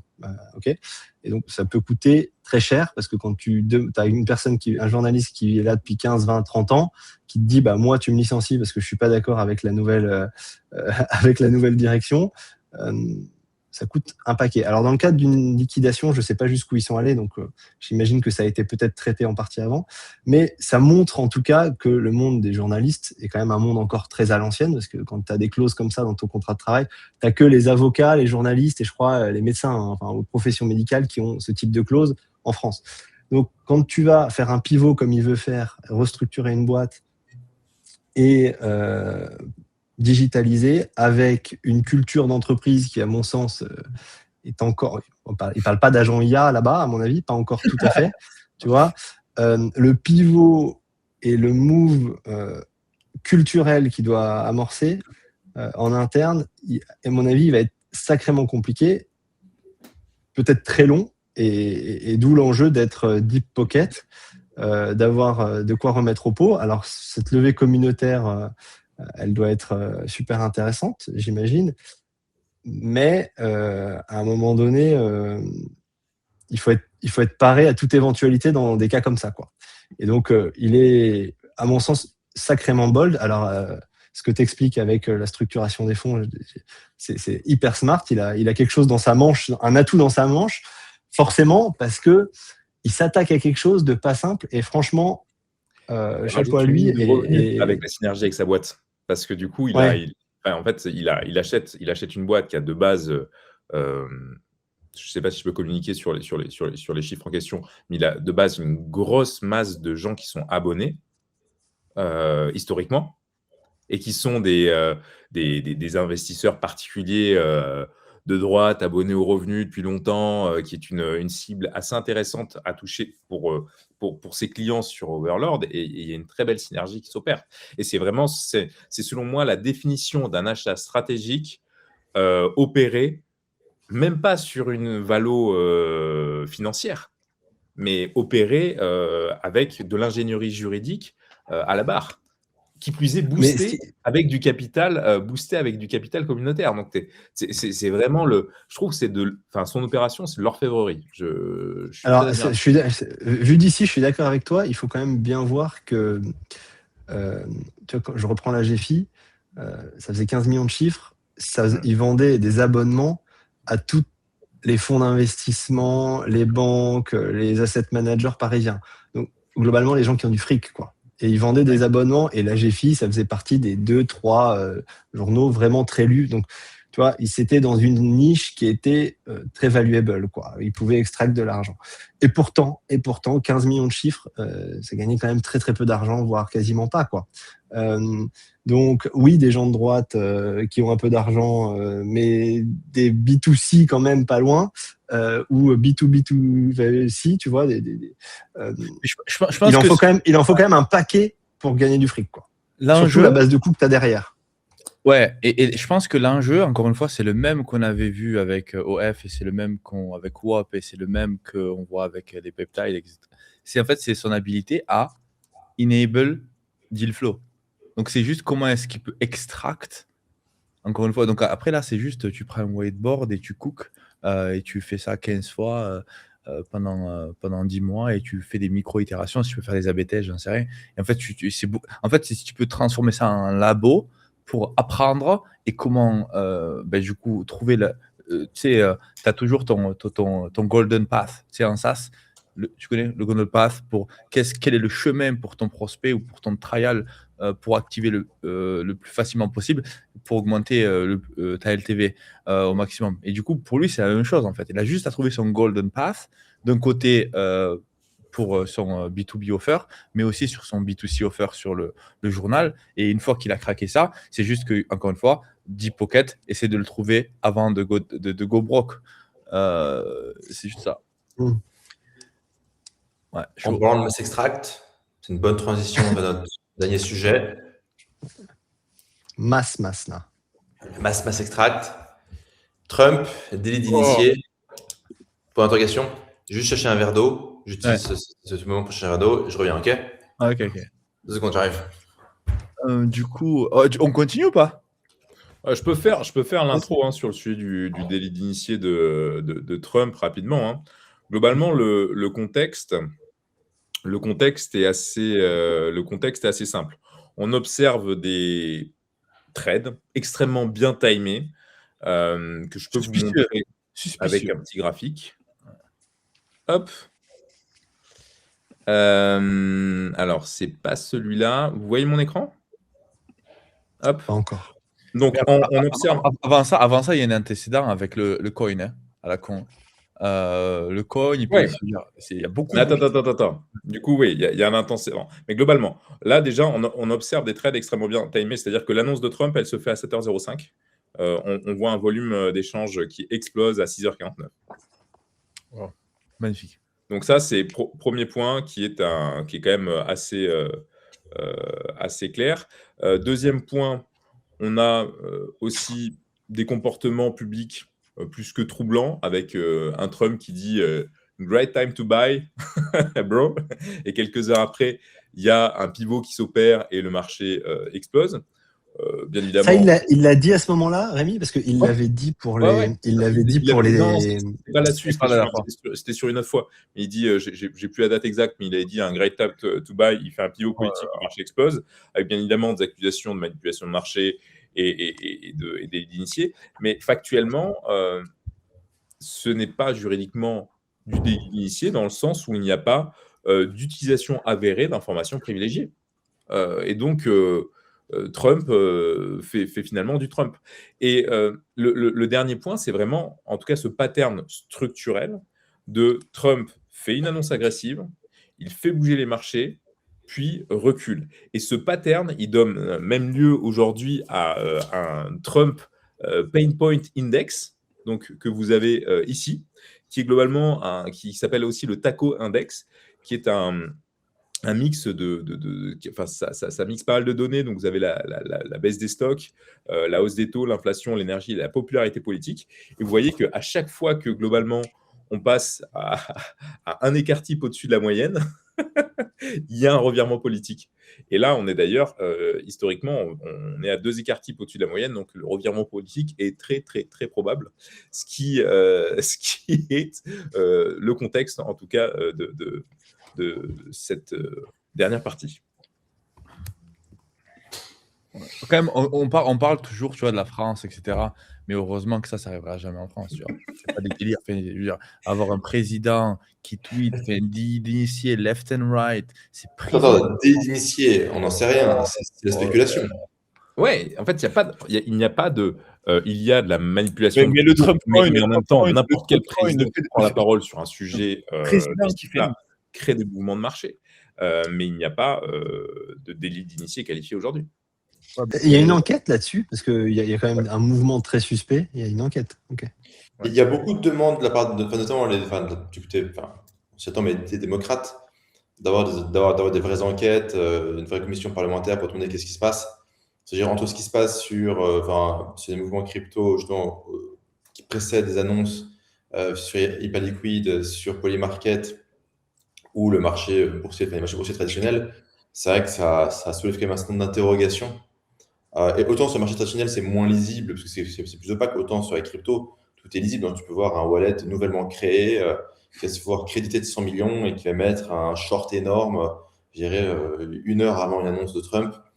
Voilà, forcément. Je crois que c'est aussi en Israël qu'il y a des mecs qui sont fait arrêter, des militaires qui sont fait arrêter, parce qu'ils jouaient sur Polymarket avant les frappes.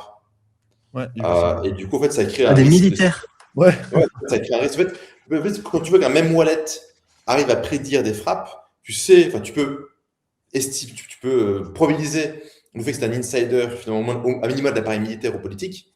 Et donc, si lui refait un bet et qu'il est sur un taux de succès de 93%, qui va t'envoyer un drone sur la gueule aujourd'hui, toi, t'es le mec qui te prend un drone sur la gueule, tu vas te le prendre, tu vois. Je veux dire, et donc, en fait, au-delà, finalement, du crime financier avéré ou pas, ou du délit d'initié avéré ou pas, tu as des enjeux aussi de sécurité nationale dans les différents pays concernés. Et du coup, ouais, ça ouvre, enfin, c'est les vraies interrogations. Et après, les autres sujets qui sont pas forcément du délit d'initié, c'est des questions de corruption. Quand Trump avait introduit son meme coin, il y a pas mal de commentateurs farouchement anti-Trump qui disaient, et à juste titre, que c'est un mécanisme de corruption parfait. Parce que vous avez émis un coin, ok, vous détenez la majorité de la quantité de ce coin. Ok. En fait, vous pouvez créer un scénario où une personne va acheter pour 10 millions de dollars de ce coin, ce qui va donner l'appréciation de ce coin. Vous, au même moment, vous vendez 10 millions de dollars de ce coin. Il n'y a pas de transaction. C'est que vous avez chacun échangé contre une pool de liquidité. Donc, c'est pas un industriel qui met 10 millions dans ma poche directement, ou via une société écran, ou via la société écran de mon fils, de mon cousin, de ma mère, ou j'en sais rien. Donc, il n'y a pas de transfert d'argent direct ou indirect entre un intérêt économique et moi. Il trade contre une pool de liquidité, je trade contre une pool de liquidité. Il se trouve qu'on a tradé à peu près au même moment.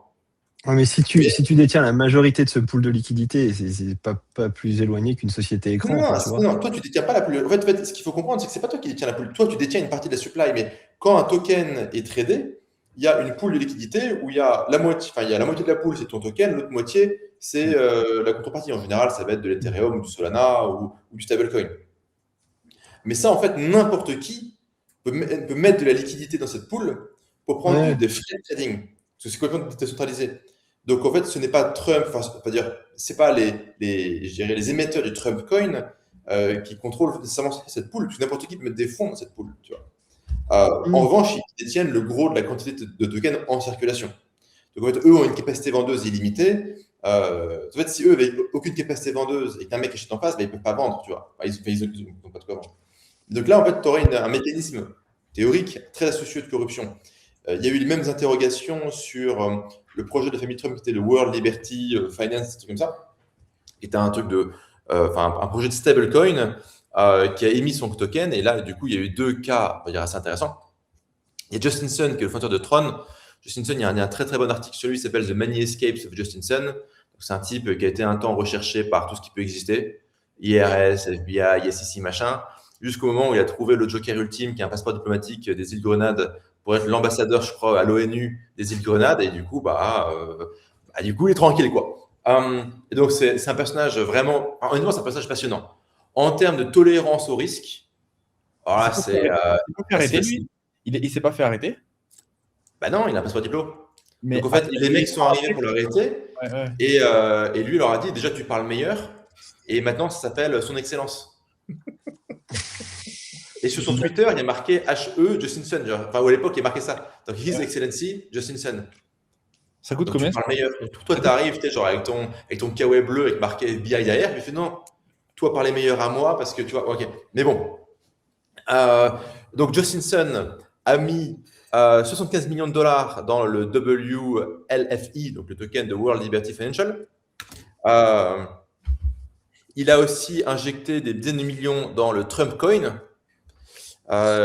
Lui qui était sous enquête pour après tout ce qui peut exister, eh bien, l'enquête a été plus ou moins clôturée avec un settlement sans admission de faute. L'affaire est plus ou moins close pour quelques dizaines de millions. Donc, certains estiment qu'il y aurait eu corruption ou on va dire mélange des genres. Autre exemple, CZ ou Changpeng Zhao, le fondateur de Binance, condamné en 2023 pour violation des lois anti-blanchiment. Binance avait payé 4,3 milliards de dollars d'amende. CZ avait fait 4 mois de prison. Eh bien, Binance a fait un deal avec le World Liberty Financial pour créer son stablecoin, un deal qui a consisté notamment à l'injection de 2 milliards de dollars en collaboration avec un fonds d'Abu Dhabi, le MGX.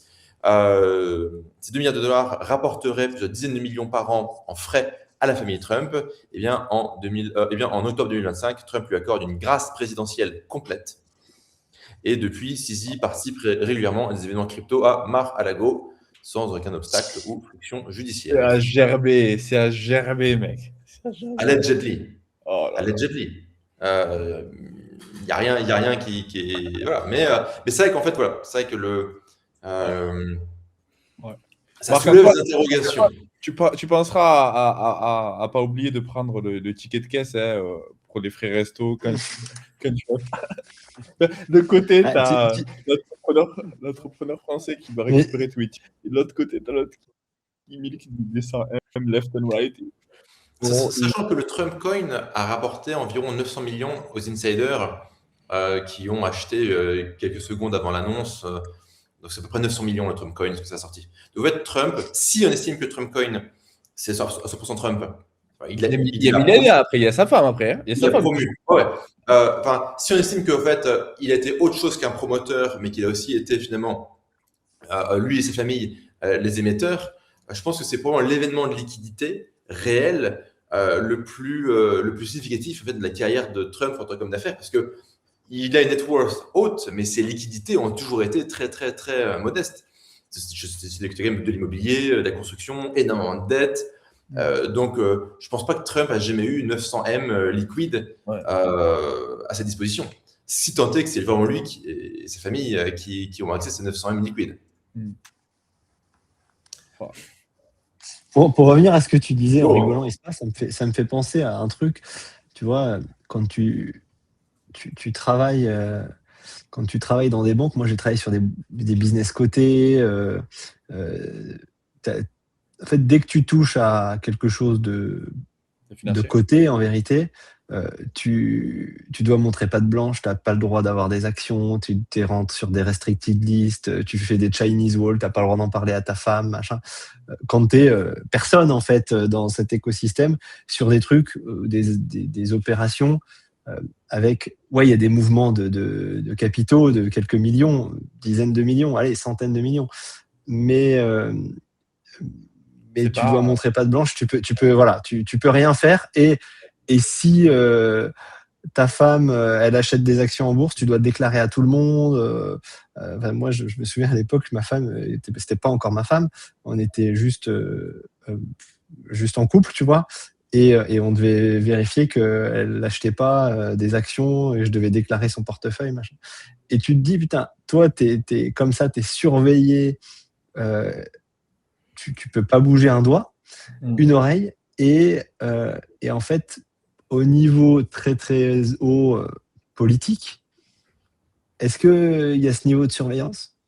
Et en l'occurrence, je dis pas que les US c'est mieux que la France, mais là en l'occurrence il y a un cas particulier, mais est-ce que chez nous on a des niveaux de surveillance aussi importants aussi pour les entourages de ces gens-là, mine de rien, parce que on sait que chaque décision qu'ils prennent, le jour où tu décides de confiner un pays, le CAC 40 il a pris il a pris un cut le jour même, quoi.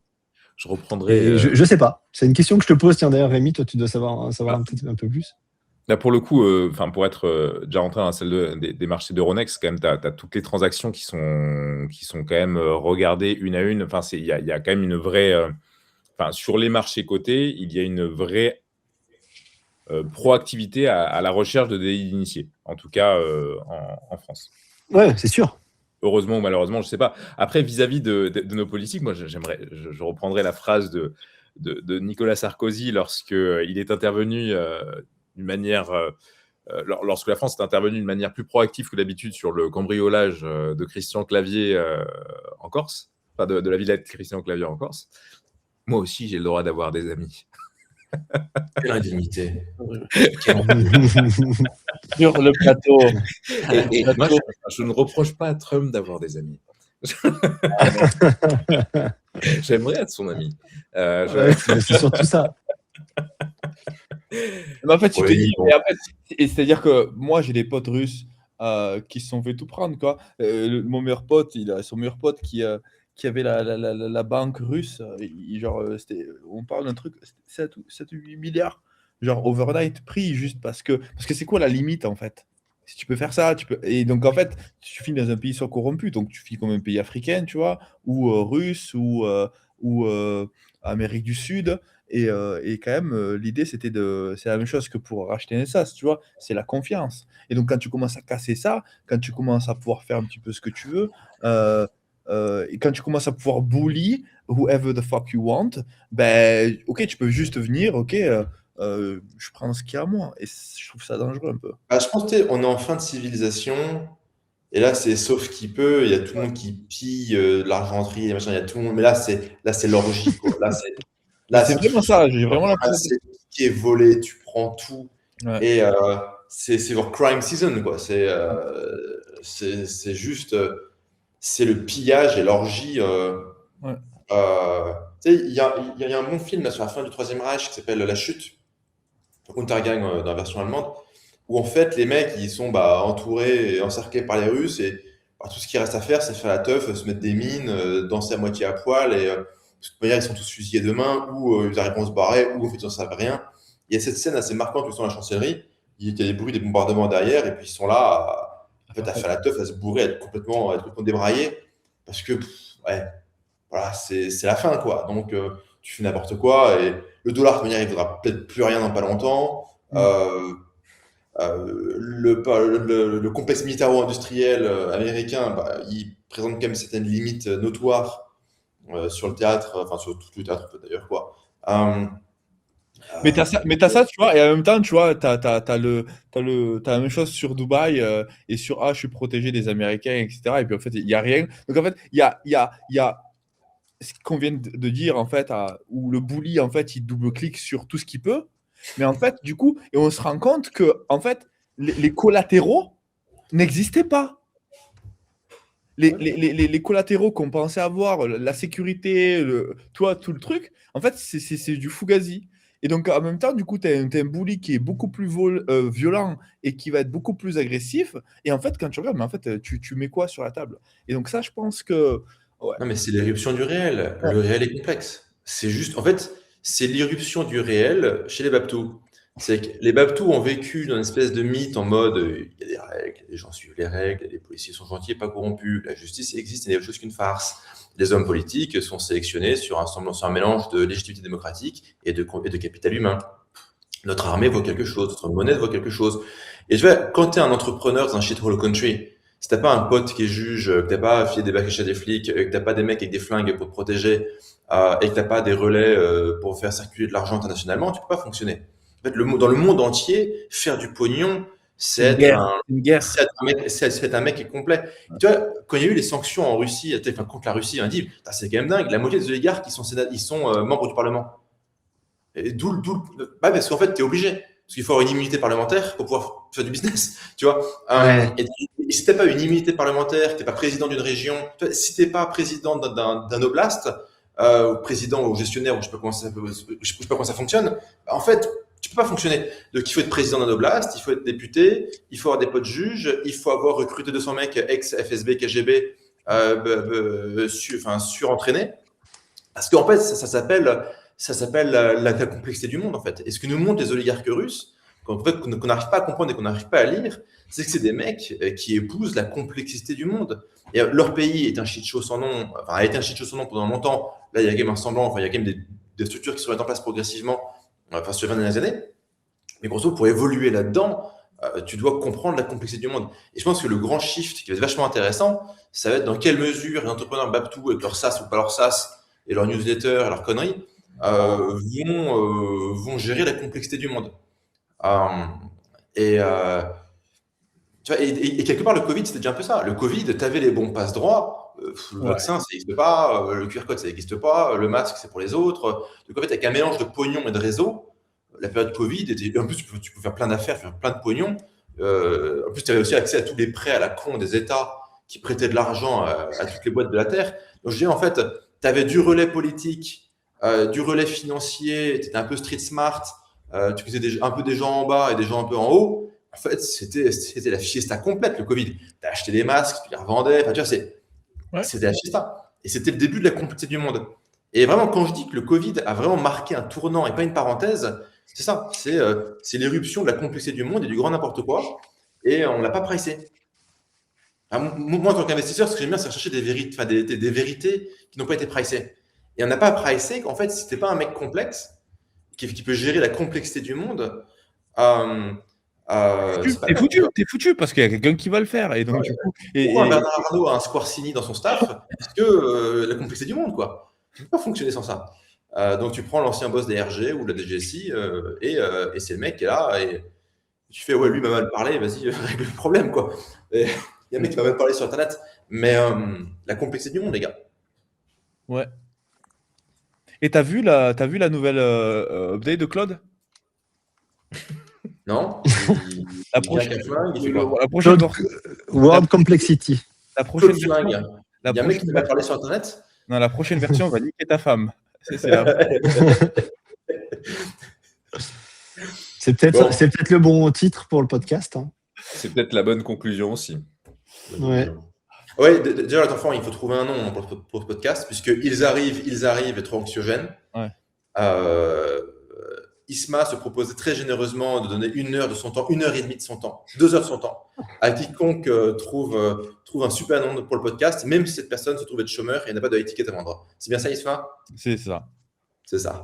Voilà. Donc, les gars, il y a 2 heures de coaching intensif et 1 an d'abonnement gratuit à iClose. Pour renommer ce podcast. Lifetime. Ah, j'ai une room. Ouais. Donc, mettez des idées de nom de podcast en commentaire. Ouais. Abonnez-vous, likez. C'est bien. Et on se retrouve la semaine prochaine. Good. Rendez-vous semaine prochaine. Ciao les enfants. Yes. Ciao. À plus.